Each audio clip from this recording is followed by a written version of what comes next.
Welcome to the Center for LGBTQ and Gender Studies in Religion here at Pacific School of Religion. My name is Bernie Schlager. I use he, they pronouns, and I serve as Executive Director of CLGS. Welcome today to Creating Trans-Affirming Religious Communities with Reverend Jakob Hero-Shaw. This is a CLGS Transgender Roundtable workshop. Just some housekeeping details. We are recording this and live streaming it on Facebook. We are recording it for later posting. We will not record nor will we post the chat feature. Let me say something about today's event. This CLGS Transgender Roundtable interactive workshop will empower us as religious leaders, lay and ordained, to move beyond the concept of trans inclusion and into a mindset of holistic affirmation for trans, non-binary, and genderqueer people in our religious spiritual communities. Today, we will address the barriers to affirmation and the downfalls of the concept of inclusion and develop methods for affirmation that invite community-wide transformation for cisgender and transgender participants in our communities. Our workshop leader today is the Reverend Jakob Hero-Shaw, who uses he, him pronouns, who is the coordinator of our Transgender Roundtable and faculty member and director of our Trans Religious Leadership Cohort, now in its 14th year. Jakob is also senior pastor of the Metropolitan Community Church of Tampa in Florida. He received his Master of Divinity degree and certificate in Sexuality and Religion from Pacific School of Religion, and his Master of Arts in Ethics and Social Theory from the Graduate Theological Union in Berkeley. And I welcome now Jakob into the room. Hi, it is so good to be here. I invite those who are comfortable to put your cameras on. This is going to be a conversation, and it's so good to see all of you here. Hi, Abby. It's been a while. All right, so this is an informal style. I've got some slides that I'm gonna share with you, and we're gonna have a chat about creating affirming spaces. Just 1 second to share my screen. All right. So as we get going here, I want to start by just introducing myself, and I'm going to give y'all a chance to kind of share your social location and where, you know, what kind of community you are in, how this workshop can best serve your needs. So as Bernie said, I'm Jakob. I use he, him pronouns. I'm the senior pastor of the Metropolitan Community Church of Tampa. And despite all the way through seminary swearing that I would never work in a church, I've been senior pastor for, this is my 10th year at this church. So MCC is mostly LGBT denomination. And even though we are a very queer denomination, even in MCC, we struggle around being trans-affirming. So I have a real passion around helping communities in MCC and any kind of faith community. I'll name my social location as being Christian, and this I'll totally own it that this presentation will skew a little bit more towards the spaces that I'm most familiar with, but I am hoping to you know, make space for wherever you are in whatever kind of community you are in. So I'm mostly interested in trying to get us to start having conversations in all of our communities around the difference between inclusion and affirmation. Inclusion is not a bad thing. Inclusion is great. And the way that I see it, kind of my premise is that being trans affirming is like the A+. like you can get a solid B plus on inclusion, but if you really want to really take it to the next level, we want to be affirming. And so the elevator speech on that is that when we talk about being inclusive, and I'll totally name that, like even my logo for my church says genuinely inclusive. So like it's a word I use.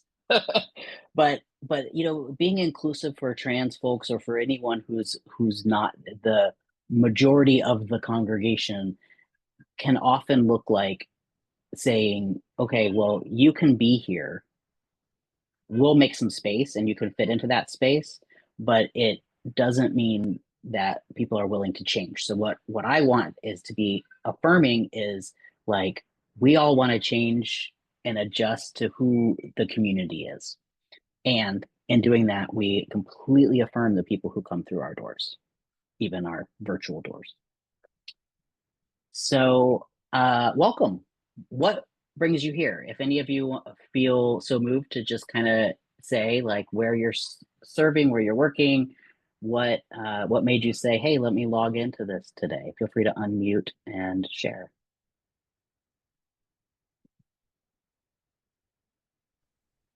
My name's Allie. I'm an elder in the United Methodist Church, and I actually got sent the link to this Zoom by my conference, like my conference liaison for youth ministry. I'm a youth minister in Keller, Texas. So Awesome. I was like, oh yeah, this is an area that I don't know much about in terms of ministry. And so, yep. Fantastic. And your state and my state are in quite the competition to be the worst. Yeah. So yeah. And that's something that's been really affecting youth ministry in the United Methodist Church quite a bit. It's affecting our long-term planning for conferences. I can only imagine. Yeah. Anyone else? Abby? Yeah, I'm Abby King Kaiser. I know Jacob because we were in seminary together at PSR. I think we were in the same internship group. Yeah, we were. Ironically, I left and served a church and then haven't been in a church for the last, I don't know, more than a decade. So I work for an organization called Jesuit Volunteer Corps Northwest, and we have 70 to 80 young adults in a year service program each year. And it is a very diverse community in terms of both gender and sexuality. And it is tries to be more open. So it is rooted in a Catholic Jesuit tradition, but is more open than that in terms of people's personal spirituality. So we walk a lot of sort of like tensions between all these things. So I come sort of thinking about that and how, as a Protestant who works for a Catholic organization that serves some folks who aren't religious at all, how can I help us move from sort of inclusive spaces to affirmative spaces? And where are the roles where I can step in or step back and think through what that looks like and how I support our volunteers? Yes, I guess that's it. I live in Ohio, but our volunteers are all in the Northwest. So it's real confusing because some of the places they serve are very affirming, inclusive and affirming, and some of the places they serve are neither inclusive nor affirming. So in terms of their local context, we get all over the board. So it can be interesting to wade in the waters. Yeah. That's great to see you. I'm Stephanie, and I'm a transgender woman, and my faith tradition is the ELCA, Evangelical Lutheran Church in America, which is the most liberal of the Lutheran branches in the U.S. And I'm a member of an ELCA congregation here in the Coachella Valley that's probably 90% gay men, and there's a few of us trans folks. And since about 2002, I've been marketing myself as a speaker and singer on transgender issues, mainly to other ELCA congregations and institutions of higher learning, but I'm also branching out into ELCA adjacent, so other more liberal Protestant denominations. And to show you just how crazy God is and how crazy I am, I've been accepted into the MDiv program at Pacific Lutheran Theological Seminary in Berkeley. And Nice. they're going to all online classes. So I'm just going to stay here in the Coachella Valley because I figure, absorb one big shock at a time. So what attracted me to this meeting was just the title, anything with transgender in it and dealing with communities of faith is going to be an interest of mine. Excellent. Does anyone else want to share your context and what brought you here? I'll go next if that's okay. Mhm. Jeff Graves, I'm new to the D-Min program here at PSR. I'm interested in creating a Bible study for straight pastors, gay pastors, to create more welcoming and affirming spaces, and to kind of show that we don't have to have cisgender heteronormative worship services or readings of the Bible, but that everybody is inclusive, and the Bible is very diverse in presenting and how God presents to us in many, many different ways. And for me, the Two-Spirit, the transgender, this is a big part of it. Our president for our congregation is a trans female, and she, I just want to pick up on anything more I can help to ensure that she is more inclusive and our friends are more inclusive as well.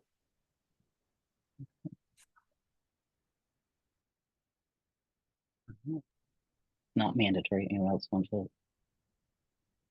Yeah. Oh, go ahead. Hello, I'm Reginald Nichols. Sorry I'm late. I'm in my 5th semester at PSR, Master of Social Transformation, and I like Stephanie and Jeff. Like Stephanie, the name caught my attention, and I was like, oh, okay. And then, like Jeff, I want to be able to create a safe space. I'm in Stockton, California. We have a wellness group here that's been around maybe the last 2 years. But when they were the Pride Center, I used to teach Bible study to them, and so they asked me would I come back, but it's mostly transgender, and I wanted to be able to be able to talk the correct language, correct everything, and with me myself being able to embrace my femininity as well as my masculinity at the same time. That's something else that I wanted to put into my my knowledge and how to come in and out and make a safe space for people here in San Joaquin County. All right, Elaine. I saw you trying to jump in.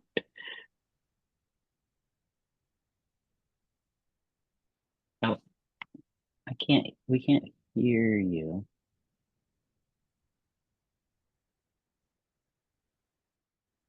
How about this? Ah, there we go. Okay. Yeah, my computer. Yeah, anyway. So my name's Elaine. I'm from Lubbock, Texas. I'm sorry about the measles. We're doing the best we can to treat the folks around us. I was sent this invite from the pastor at the United Methodist Church where I attend. I'm an ally, and I am trying to learn as much as I can. And I feel like one of the sayings is like a blueberry and a strawberry pie, politically, and I feel pretty extreme as far as my advocacy. And so I want to learn how to teach other people, other allies, and, other folks in the LGBTQ community that don't understand how to be more inclusive, and I need to learn myself as well. So I'm not a religious professional, but I am a lifelong Methodist, and just feel very strongly about this advocacy. And, you know, being from Texas, you know, like you said, competing for being the worst state, you know, with Florida. Yeah, that's why I'm here. Want to do everything I can to fight back. And I know it's hard, but, you know, you see little glimmers of hope, and you see things like this that remind you that you're not alone. So. Yeah. Glad you're here. All right. To my screen, if it'll let me.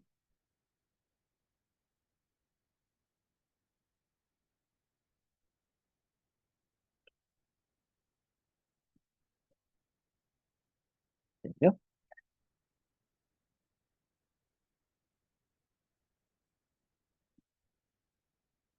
All right. So what does a trans affirming community look like? There's not one, obviously,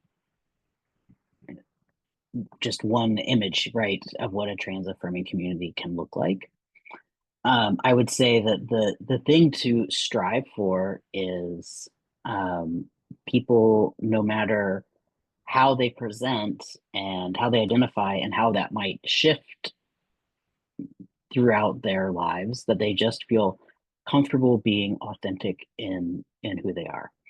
I'm using the term trans as a kind of overall umbrella term for trans, non-binary, gender non-conforming, genderqueer, anyone who identifies differently than whatever they were assigned at birth. So, so what can that look like in our context? For one thing, on a really basic level, people not being afraid to say who they are. And I know that that sounds really basic, but the reality is that as trans people, we often censor ourselves quite a lot, and to make the folks around us more comfortable. So in a trans affirming community, the ideal would be that that everybody's identity, trans or cis, is just accepted. And you know, one of the things, those of us who have trans young folks in our lives will see, you know, like I'm a trans person who transitioned a really long time ago, and in kind of a different generation from people who are transitioning now. And it was a very different thing. It was like, have to prove yourself, have to fit into certain expectations of gender and all of that. And thankfully, that's not the case anymore. And what I see a lot in people of all ages, but I would say particularly in younger, like under 30, you know, in church world, under 30 is youth, right? So so the kids is that that there's so much more gender fluidity. And what I see is that there are people of my generation, I'm 45 just for context, and older, who I'm so sorry, my cat is losing her mind. I don't know if y'all can hear this pathetic creature, but I'm gonna let her in. Okay, how dare you do a webinar without me? That's what she's saying. All right, so it can be harder for people, especially in their older years, who have never encountered trans folks. I find that especially people from, say, my parents' generation. I've had the Trans 101 talk, I don't even know how many times. And, you know, reminding people to respect pronouns and stuff like that. Those are all really important things. And I want us to be at a different level, right? I want us to be at past that, like just, okay, you might not get it. And how many times can we handle having the conversation explaining that they, them is not grammatically incorrect, right? So for the purposes of this, let's assume that we're all on the same page with just like, we're going to use the pronouns that people use. Now, I get it, like, especially with neopronouns and things, words that maybe people have never even heard, that it can be a big adjustment. But, you know, we're committed to being affirming, so we're going to affirm people where they are. So that's like kind of the basic level.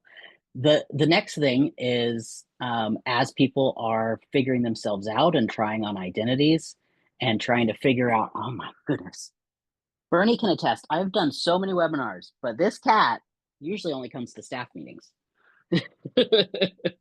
She's on just our losing her staff. mind. Sorry about that. Yeah, she's She's getting a on the paycheck. CLGS staff. She's very spoiled.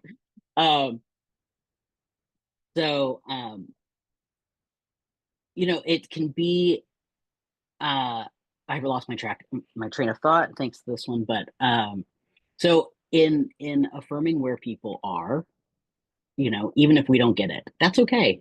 It's like totally okay. So as people are like figuring it out, and you know, sometimes, you know, we have a fantastic kid, a teenager at my church who has had multiple names and pronouns in the last decade that I've been their pastor.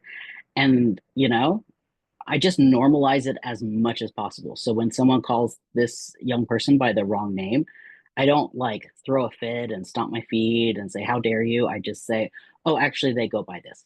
And keep it as low drama as possible. And if they say, oh, why, or whatever, I'm like, well, you know, this is how they identify now.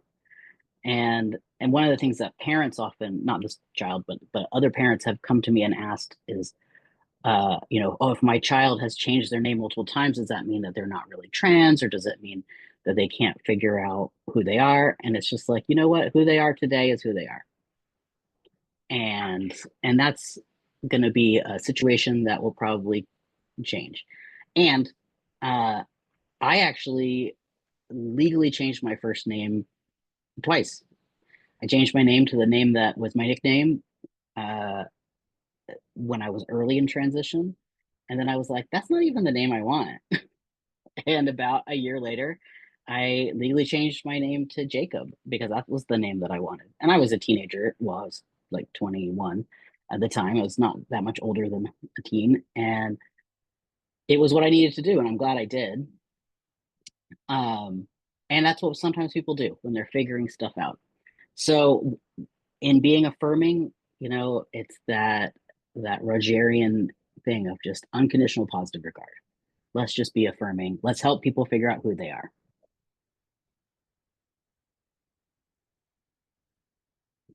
So this goes back to what I was saying at the beginning about the difference between inclusion and affirmation.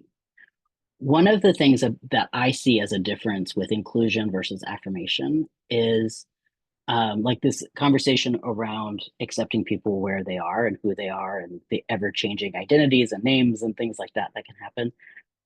Having it be something that is just normal, not a big deal, just part of the community.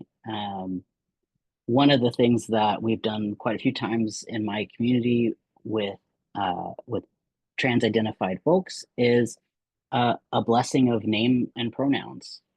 And I usually will meet with the person and say, like, what's meaningful to you in this? And my preference is to do it in the Sunday service because it also serves as an announcement that's a little less awkward than just being like, announcement, you know? Like, Abby is Abby now, right? Like, but it's, you know, if it's a blessing of a person, then that brings the community into it. And it's not just like, okay, well, we're making space for this. We are affirming together. And it's extremely powerful. And for people of any age. The other thing is that, you know, a lot of people who change their names, whether it's part of transition or some sort of other type of identity shift, if they've been baptized with a different name, really can benefit from a reaffirmation of baptism and getting a baptismal certificate that has the name on it that they go by. I mean, that is such a powerful thing. And of course, yeah, they could get their baptismal certificate reprinted or whatever, but doing the ritual and obviously different communities that baptize have different theologies around rebaptism or affirmation of baptism, whatever the language is. For this context, I would say whatever makes the person feel most accepted and understood and seen, and doing it in community so that it's not like, oh, we don't ever talk about it. This person changed their name, or this person uses different pronouns now, and we don't talk about it. We just pretend that they've always used that. You know, we can have it be a sacred part of community instead of like a secret behind closed doors kind of thing, which I just think is incredibly beautiful. And I wish I had a better word than this, but it normalizes it. Not to say that it's abnormal, but it just makes it part of the cultural context of this is who we are, this is what we do. And think about the person in the congregation who has a grandchild in some other state who is figuring out their gender identity, and they've just seen this person and their congregation get this affirmation of baptism, this renaming ceremony, this blessing. I like to include people's pronouns when I do a renaming, and really call it like a blessing of pronouns, because it helps people understand like this is a holy and sacred thing. So in my mind, inclusion would be like, oh yeah, there's space for these folks here, and affirmation is like our whole community is learning and growing together. And and I'll say, like, we don't do it perfectly at my church.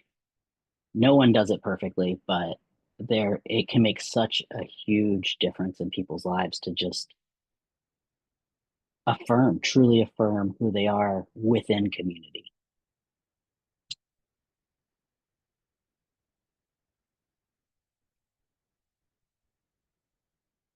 So why do you want your community to be trans affirming? This is a question for folks if you want to share. I'll say my answer to that really isn't about me being trans. In fact, I think I would do a better job of being a vocally trans affirming community leader if I weren't trans, because I often feel like, oh, this sounds like it's my issue, so maybe I don't make as big of a deal about it as I do other issues. So, but why do you want your community to be trans affirming? And a lot of you shared it already in the kind of intro, but do you have any other pieces that come to mind? If I may go, I mean, I shared a little in the intro, but I want my community to reflect the community around us. And I want people who come to our church to feel like it is truly what they experience in the community, and they know they can experience God in each of these individuals in church and in the community. Mm-hmm. Yeah, that's beautiful. Stephanie? So in my response to this, I think of community as like the wider denomination and, the wider, group of denominations that my denomination has, some kind of ecumenical agreement with. And, in a sense, it's sort of self-serving as a trans person to want that larger community to be trans affirming. But given all of the hatred that's being shown out there right now to transgender people, especially since, in the last 60, 80 days or so, trans people are just too small a group. We're certainly going to fight for our rights, but we really need the allies to step up. So, sort of a phrase that's big among Lutherans is, Martin Luther once said, here I stand, in talking to the Holy Roman Emperor, I think. So when I talk to especially Lutheran congregations, I say, this is our here I stand moment. So I guess that's why I want there to be more spaces that are trans affirming? Yeah. And you know that what that brings up for me is the recognition that the whole community benefits, especially in this moment. Yes, this unspeakable act that happened around 80 days ago that made things, and really leading up to that, the whole, really the last year, things have gotten rapidly worse for trans folks. It's been building for a while, but in the last year, things really have gotten out of hand. And um, to be honest, as trans people, we are kind of the underdogs at the moment, and it does the community good. It helps people to be able to advocate for those who are being especially oppressed in this moment. And one of the things that I often think about is like, this struggle, I mean, it impacts me, but it's not about me, right? And I have quite a lot of privilege, right? I have a master's degree, two of them, actually, I just collect them. I'm a white person, I have a professional career. Like, these are all things that give me so much privilege. But it's not, sometimes people in my congregation are like, oh, I'm really, I advocate for trans people because I support you, and I think that's beautiful, and it warms my heart. And at the same time, I'm like, it's not about me. It's about people who are way more vulnerable and need much more support. I'm like a super boring person who, like, watches TV with my husband at night. I'm not like living on any kind of edge right now. But then again, I'm in Florida, and we know that Floridians and Texans and others know that things are really kind of scary here, and could get much worse. So another reason why I want my community to be trans affirming is one of the things I say a lot is that solidarity is discipleship. And again, this is through a Christian lens, but that's the, teaching solidarity, modeling solidarity. And what I find is that as people care about trans issues, they also care about so many other issues.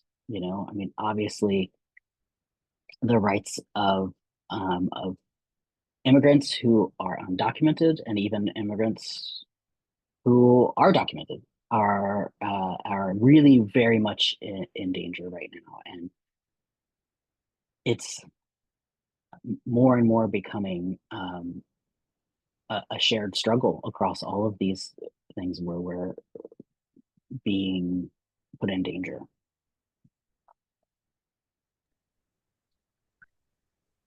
I can't figure out how to raise my hand in this meeting, so I'm gonna just speak. I was looking all around the menus, and I was like, I'm gonna just try. Just talk.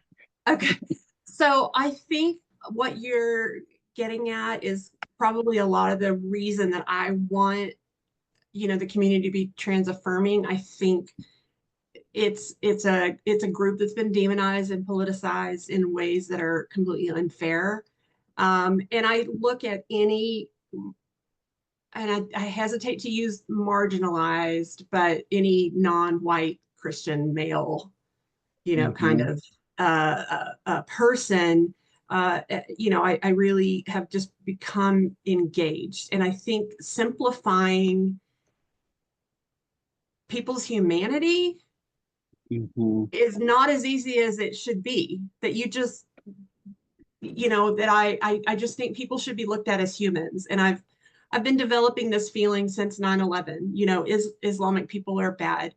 Why are they bad? They just want families, and and then you just choose a group that's somebody wants to target, and it's just the general human dignity that I feel like everybody needs. And I feel like, as you were saying, that this is a community most at risk. But then when I say most at risk, in comparison to what? So right.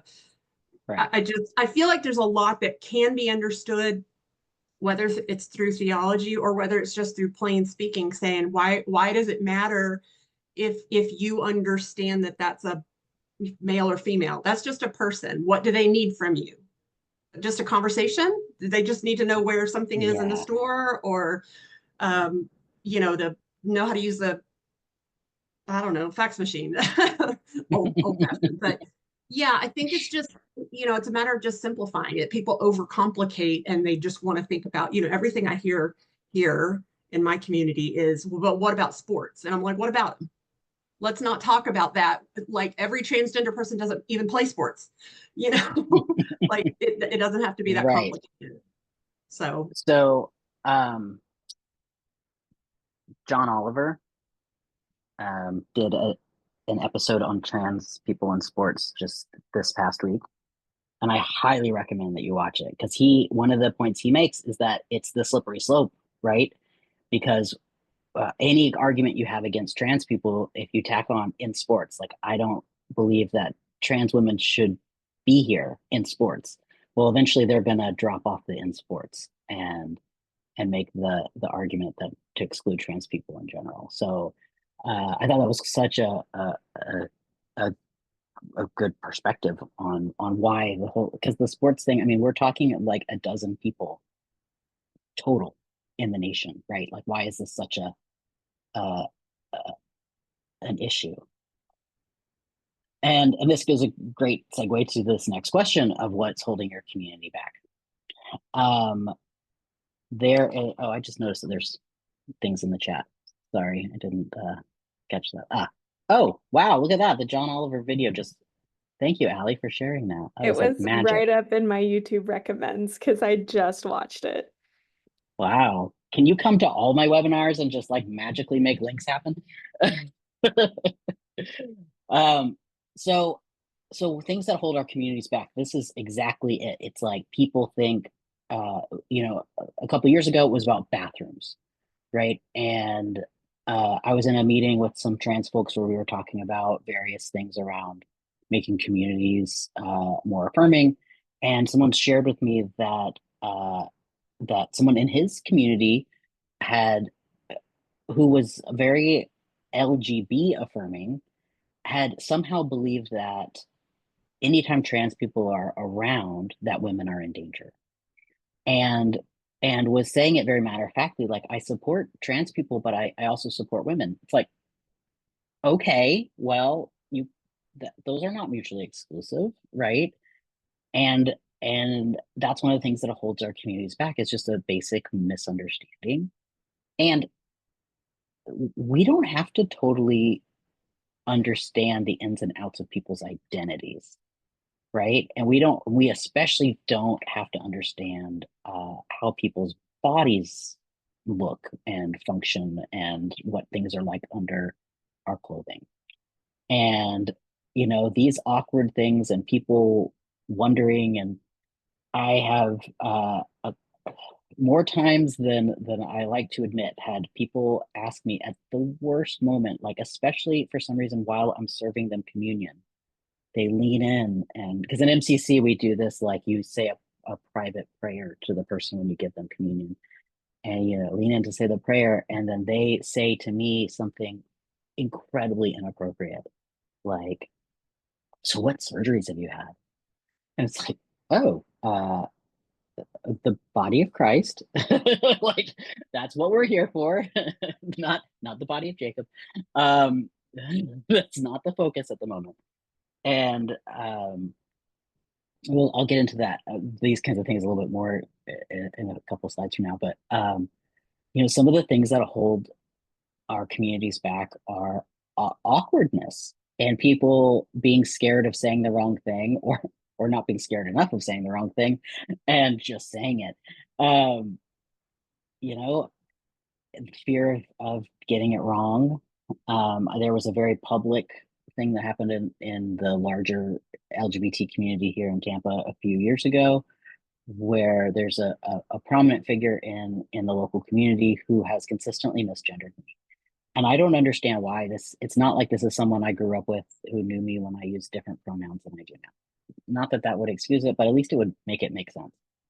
And it happened again and again and again until one day I was in a community forum with this person who misgendered me publicly, and I like lost my mind and really went off on him, and it caused a big rift in the community, and which still goes on to this day, and it's a shame.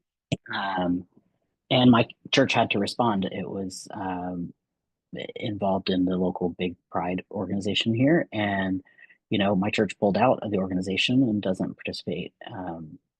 I still want that organization to succeed, and I think that they're starting to make some steps in the right direction, but at the same time, like, I can't be putting my church's name on something. If it's one thing to make a mistake once, it's like another thing to, like, years and years do it again and again. So and you know what, if that person came to me and was like, I'm really trying and I want to do better, I would like 100% be like, all right, let's do better, let's work together on this, because that's my personality. But I think what holds people back is, they witness the backlash without understanding what's behind it. So then they think, oh, well, trans people, if you mess up, you're going to get canceled. It's not about being canceled. It's about creating boundaries and safety.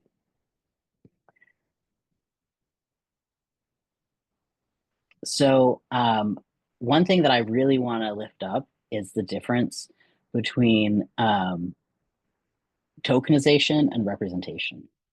It can be a bit of a tough one, and especially those of us, like, if you're in a community and you're trying to get enough representation. Like, I think about one of the things that I do at church is I schedule all the people who do the readings and communion and all that. And I looked at the list and I'm like, how many people of color, how many women, how many non-native English speakers, because we have a large Latin community, and I am always doing that, right? And also always trying to be cognizant that I'm not just like tokenizing someone, but that the meaning is for representation. And one of the things that I sometimes do now, like when I was, before I became the pastor of my church, I was asked to preach lots of places, and they always wanted me to preach on trans stuff. And when I applied at my church, some people raised the question of, like, can he preach about anything other than trans stuff? Because I had preached at the church that's now my church multiple times for Trans Day of Remembrance and other trans events. And I was like, that's not even like, that's not the focus of my ministry. That's just why I'd been invited. And so, now if I get asked multiple times from one organization to come and give a presentation or something, I say, well, these are my other things that I can present on. And like, let's branch out a bit. And I'm so happy that MCC, we have a denomination-wide conference every 3 years, and they invited me to do a workshop on trauma-informed care in churches that has nothing to do with trans people. I mean, it does connected trans people in multiple ways, but it's not like, come see the trans workshop. And that is a great example of, like, okay, good, we can be seen as having some depth and other interests. All right, now we're going to get into the challenging thing, the trouble with allies. So I 100% call myself an ally to multiple communities. So I'm not saying that using the word is wrong. I believe that before you call yourself an ally, someone else has to call you an ally first. And that's kind of you earn it. It's like a merit badge. You got to earn it. And some folks, and I, as a white person, like, can totally be guilty of this in a different context, right? Can have such an identity of being an ally that sometimes any of us who identify as an ally can stop learning at some point, right? So the problematic piece about allies is when it becomes so much of a person's identity that it can't be shifted. So when people within the community to which you're allied are saying, you know, that strategy for allyship worked in the past and it no longer works for us, then being willing to like grow and learn. And there's all kinds of other words that get used, but I still think that ally actually is a pretty good word, you know.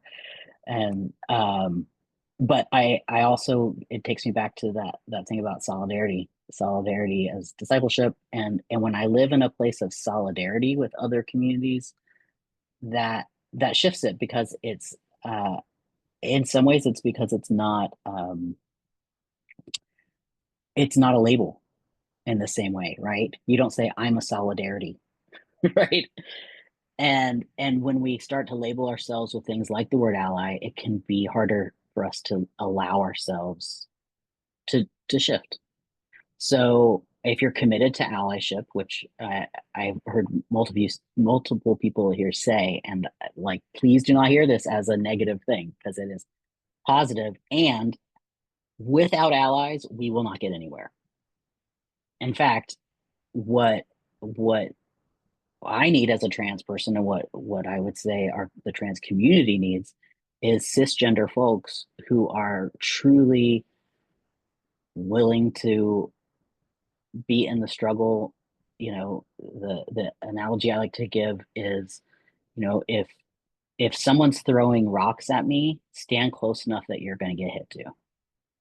And because that's allyship right there, and that's solidarity. And one of the things I often stop when I'm in an ally role to another community or another person, I think, am I doing this for a cookie? Am I doing this for the, like, look at me, I'm so good? And then I just reevaluate. And it doesn't mean that I would like back out and be like, I'm not going to be in allyship with anybody anymore. Not that at all, but just sort of like, okay, let's evaluate our intentions. Setting boundaries. That's the other thing around being trans-affirming, is boundaries. And some of that, you know, sometimes it's a matter of, especially when you might be providing spiritual care or building community for trans folks. A lot of us early in transition, I certainly was like this early in my transition, can be like really focused on it. And sometimes the setting the boundaries is with the trans people in our lives. Like, you know, we're expected to explain ourselves so much that many people in the trans community overshare, because that's what people expect, right? They ask us all these personal questions and then get offended that we give them the answers. Like, okay. But so on all sides here, setting boundaries, just clear, loving boundaries. So like the example I gave before, during communion, people asking me inappropriate questions, or anytime in church, you know, instead of saying like, you know, that they're terrible or attacking them or yelling at them, I just say, oh, wow, that's a really strange thing to ask.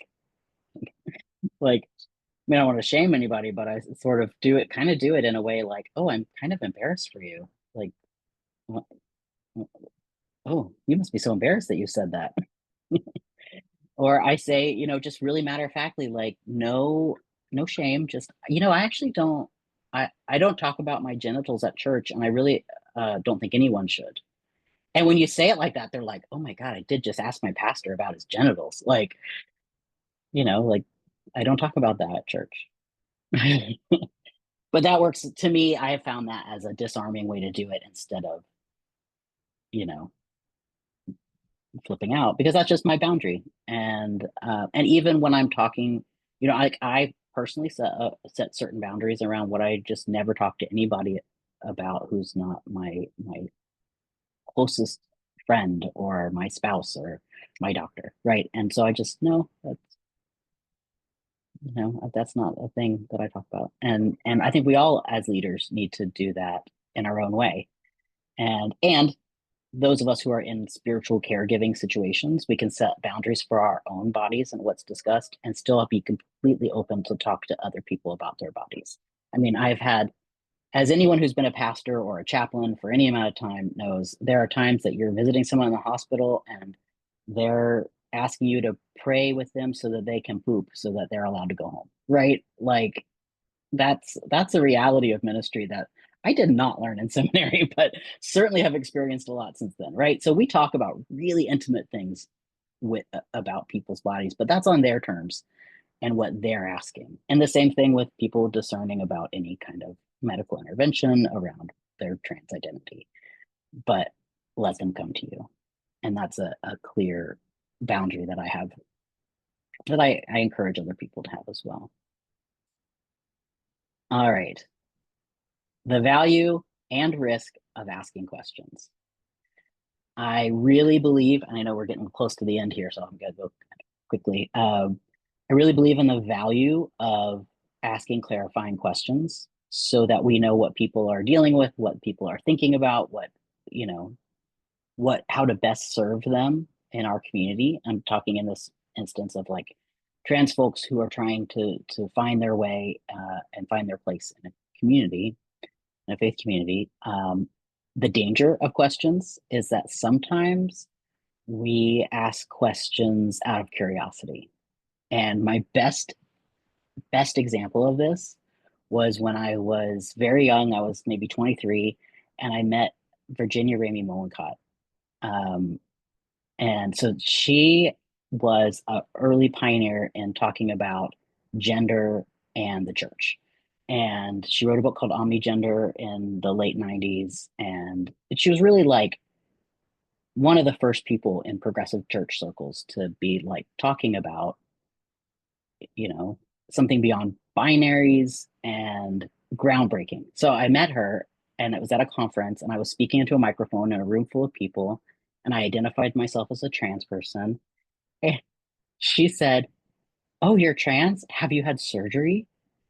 And like that, it was so opposite to every single thing in her scholarship. But it's a perfect example. She's no longer with us. She would probably be horrified to know that I've used this example in webinars and talks for years. But the reason why it's so perfect is that in that moment, she was excited to meet another. Well, she isn't a trans person, but she was kind of, in today's terms, would probably identify as non-binary. So she was excited to meet someone in the trans community, which she was allied with, to the point that she was pretty much also part of the trans community. But her question was just so inappropriate. And I love to remember that whenever I stick my foot in my mouth and say inappropriate things, is that even this person who was the scholar on the topic, like the best person in that moment, can do the wrong thing. So sometimes, and later, after the talk was done, she and I spoke, and she said that she just kind of had one of those moments of just, she hadn't spotted me as a trans person. It was just so curious. And that was okay. I mean, it was kind of sweet in retrospect. Because what I realized was, she was excited. So just, offering care in the asking of questions. And then lastly, establishing community values. Those of us, in leadership roles, that's part of our job, right? Identifying and establishing what are the values of our community. And once we get it into the ethos of the community, like we are welcoming, we are affirming, and we are imperfect, and we're going to get it wrong. And when we get it wrong, we're going to figure out how to reshape the community so that everyone is truly welcome. That is, that's at the heart of being trans-affirming, and it's just at the heart of being affirming to everyone who participates in the community. So, at the end here, what I have to say is basically the details are always going to be different from person to person, but the energy behind being affirming is really the same for anyone, right? All of our specifics are going to be different. All the things that make someone feel welcome in the details is going to be different. But what I'm talking about is the undergirding belief, the foundation of we're going to do whatever we can to affirm the people who, you know, in my theology, I would say who God entrusts to this community, or whatever language fits best for your belief system. But, you know, I see it as we are such a blessing to each other. And I believe that God blesses our sacred communities. And wow, that's a huge responsibility to help everybody who's searching and comes to us to feel welcome and embraced and affirmed. So I'll stop the share and see each other a little better. And I hope this has helped get y'all thinking about ways to be more embracing of everyone. I have to give my little spiel in our last minute. I'm on the faculty for the Trans Religious Leadership Cohort, which is for people who are in seminary or other types of rabbinical school or any other kind of training for religious leadership. And we are currently accepting applications for the next academic year. It's a year-long program. There we go. Here's the slide. And oh, I just had the link up. Give me 1 second to, unless you have it on hand, Bernie.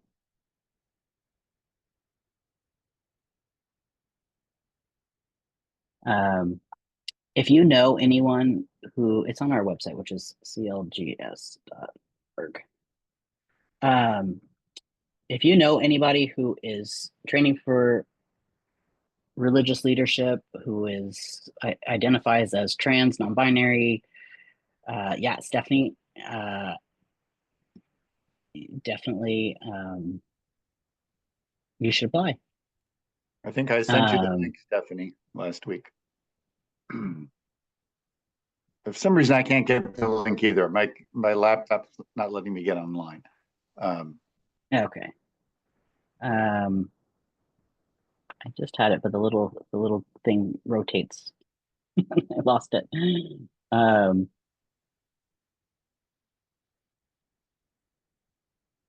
So, but yeah, come and feel free to reach out to me. Also, I will put my LGS.org, my email address. Shoot me an email if that would help, if you want me to send you the link. And if you have any questions or know anybody who might want to apply, then please share. There we go. Man, Allie, I'm telling you, you gotta come to all my webinars. That's it. Yeah, I don't know why I can get. Yeah, it's hard to like be talking and looking for stuff. So yeah, that's very helpful. Thank you. It's also generational, I think. Not to bring you into the thanks. Club. Yeah, you just called me old. Thanks. And then next Tuesday, Jacob, again, thank you, with Reverend Lauren Bennett, will be offering one of our sacred texts workshops on queering Easter to Pentecost. Will be really good. And then our major lecture, we do one lecture each semester. The Georgia Harkness, famous, well-known Methodist, in the fall. And then in the spring, we do the John Boswell lecture after this important historian. And we're super excited to have Brian Massengale, who teaches at Fordham. And he will be speaking on James Baldwin and Black queer prophetic lament and hope, which should be really good. And so I hope that you might find your way to some of those things, and check our website for lots of other stuff that's happening. Or just ask Allie, and Allie can put the link. Send you a link, right? I can Google things so fast, you guys. Yeah. That is great. Thank you. Well, thank you all. This has just been wonderful. I really appreciate getting to spend this time with you, and I hope to see you all again on another one of these or in some other CLGS event. Thank you, everyone. Thank you, Jacob.